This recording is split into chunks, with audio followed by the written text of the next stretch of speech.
So guys, dumating na guys yung parcel guys na in-order sa akin ni mama para daw sa salamin ko. Diba guys, yung kung napanood yung video ko is umorder ako ng salamin. And sabi ni mama, order daw akong salamin ko and naka-order na ako. And sabi niya guys, siya daw bibili ng lalagyan. So eto guys, eto na yung order guys na binili ni mama para sa akin. Order niya yan guys eh.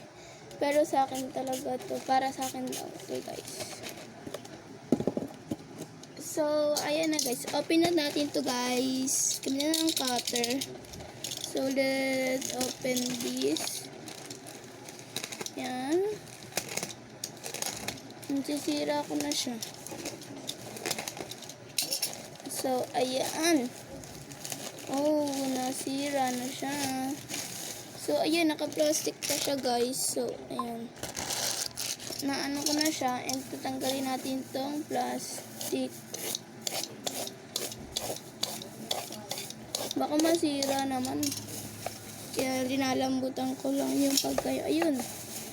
Sira na. Wow! Ang ganda niya, guys. So, eto. Balik lang natin to. So, ang ganda niya, guys. Oh. So, and I have tissue dito. So, dito ilalagay natin ng tissue para yung salamin na ilalagay ko di magasgasan. So, eto. I-roll ko lang to, guys. So, guys, na-roll ko na to para kumasya siya dito. So, ilaganto ko lang siya dito, guys. And, eto pang isa, guys.